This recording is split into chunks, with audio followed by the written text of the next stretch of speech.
네, 오늘 고성호 칼럼은 쉐쉐 외교의 파탄. 트럼프는 이시바를 만났어요. 무슨 협의나 합의가 있었던 건 아니지만 어쨌든 만났습니다. 트럼프가 만날 생각이 있었다면 이재명이 만날 10분, 20분, 30분을 못 냈겠습니까? 안 만난 거죠.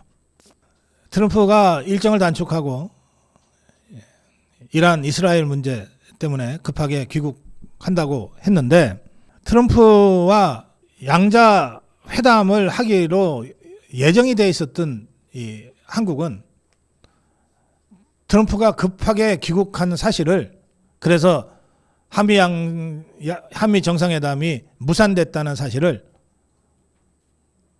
외신 속보를 통해서 알았다고 얘기했습니다. 대통령실의 설명이에요. 대통령실은 트럼프가 조기 귀국해서 한미 정상회담이 무산된 것과 관련해서 우리도 속보를 보고 알았다고 얘기했어요. 현지에 있는 대통령실 관계자가. 트럼프가 급하게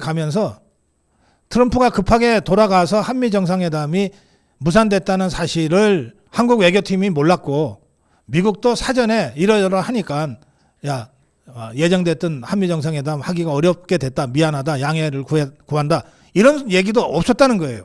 그냥 속보 보고 알았다는 거예요. 이거는 트럼프가 예전에 문재인을 향해서 문재인을 못 믿겠으니까 김정은이하고의 그 미국 회담 소식을 전혀 전해주지 않은 것보다 더 심한 겁니다. 이거는 완전히 당사자한테 물을 먹여버린 거예요. 캐나다 캘거리에 대한민국 프레스센터가 만들어졌고 그 기자들이 대통령실 관계자한테 한미 정상회담이 불발됐는데 그 전에 미국 측에서 사전 양해를 구해왔냐? 이렇게 질문을 하자 우리도 속보를 보고 알았다, 이렇게 답변을 한 겁니다. 그런데 이 한미 정상회담이나 이 G7 회담 전체를 지금 조율하는 책임자는 누구냐면 위성락이라는 자입니다. 위성락이가 대통령실의 국가안보실장이에요. 그 현장에 같이 갔죠. 이 위성락이는 뭐라고 그랬냐면, 위성락이도 어쨌든 책임자니까 사전에 양해를 받았냐, 사전에 연락이 왔냐, 뭐 계속 질문 받을 거 아니에요. 그래서 위성락이가 외교적으로 오래 그 경험이 많은 자니까 이 대통령실 관계자처럼 딱 까놓고 우리도 속보 보고 알았다, 이렇게는 얘기를 안 했어요. 그럼 위성락이는 뭐라고 그랬냐, 능구렁이처럼 뭐라고 그랬냐, 미국 측으로부터 그런 상황이 생긴 언저리에 저희한테 양해를 구하는 연락이 왔다, 이랬어요. 언저리 양해? 아니, 평생을 외교관으로 지낸 자가 언저리라는 단어를 썼어요. 우리 일상생활에도 잘 안 쓰는 단어까지 갖다가 대면서 정말 궁색하게 이 상황을 어떻게든 수습해 보려고 하는 거예요. 그래서 언저리 양해라고 하는 새로운 말이 생겼습니다. 사전 양해를 구해왔다면 왜 사전 양해를 구해왔다? 왜 못했겠어요? 대통령실 관계자가 속보 보고 알았다는데 거기다 대놓고 이 책임자가 우리가 사전 양해를 받았다, 이렇게 하면 못하잖아요.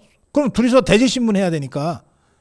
그러니까 이거를 애매모호하게 뭉뚱그려서, 그런데 뭔가 우리가 뭐 왕따 당한 것은 아니고 어쩌고 저쩌고 하려니까 언저리 양해라고 하는 황당한 신조어까지 만들어낸 거예요. 그러니까 이 위성락이도 이 스트레스 때문에 오래 못 살 것 같아. 그러니까 빨리 그만두는 게 좋겠어. 이 사람 그 외교가에서는 제법 실력 있는 대미 외교통으로 알려져 있거든요. 할 거 다 해본 사람이 뭐하러 이재명이 밑에 가서 실장한다고 이래 언저리 양해 같은 이런 황당한 소리까지 지어내면서 이 짓을 하고 있냐고. 자, 트럼프하고 정상회담을 하려고 다른 나라 정상들도 다 사전에 조율하고 준비하고 왔어요. 그런데 트럼프가 갑자기 일정 단축하는 바람에 트럼프와의 외교가 불발돼 버린 나라들이 또 있습니다. 이 중에 호주하고 멕시코는 자기네 나라에서 엄청난 비판을 지금 받고 있다고 합니다. 자, 호주부터 볼게요. 호주는 야당에서 뭐라고 그랬냐면, 총리는 호주의 가장 중요한 관계인 트럼프와의 정상회담을 위해서 더 적극적으로 노력했어야 한다. 불안정한 국제정세와 산적한 대미 문제들을 감안할 때 앨버니지 정부가 트럼프 대통령과의 만남을 국제정상회의에만 의존했어야 되겠느냐? 따로라도 만났어야지. 이게 뭐 하는 짓이야. 이렇게 그냥 완전히 그냥 박살이 나고 있어요. 멕시코는 셰인바움 대통령과 트럼프 대통령 회담 취소는 멕시코 외교팀의 완전한 실패다. 셰인바움 정부가 G7 정상회의에서 세운 가장 중요한 전략이 트럼프 만나서 협상하는 거였는데 이게 안 돼버렸으니까 그 G7은 뭐하러 갔냐 그러면. 이거는 미국이 트럼프 정부와 셰인바움 대통령을 완전히 무시한 것이다. 이건 멕시코 야당에서 나오는 비판입니다. 반면에 이번 G7 회의에서 최고의 유일한 승리자로 꼽히는 사람이 키어 스타머예요. 영국 총리입니다. 키어 스타머 영국 총리는 트럼프하고 만나서 양국 간 무역협정에 서명을 했거든. 그래서 G7 회의의 유일한 승자다. 스타머 영국 총리다. 이런 평가가 국제적으로 공유되고 있어요. 네, 조우석 칼럼의 FN투데이에서는 셰셰 외교가 왜 파탄했나, 왜 파탄 직전인가 이걸 칼럼으로 냈는데 이게 쭉 보면 이렇습니다. 이스라엘은 자기네보다 그 주변에 이슬람 국가들이 인구가 50배가 더 많아요. 그러니까 50대 1로 맞서 싸우는데 이스라엘은 그렇기 때문에 주변의 외적과 죽기 살기로 맞서서 싸운다. 이번에 이스라엘이 이란을 공습한 것은 핵개발이 거의 8분 능선까지 이런 이란을 사전에 박살내기 위한 전략이다. 핵개발 저지를 넘어서 아예 이란 정권을 교체하겠다는 목표를 가지고 지금 전쟁을 시작한 거다. 따라서 이스라엘은 관점에 따라 다르겠지만 이스라엘 그 자체는 국가 생존 전략에 가장 충실한, 가장 기본을 하는 나라라고 나는 평가한다. 그런데 우리나라를 봐라.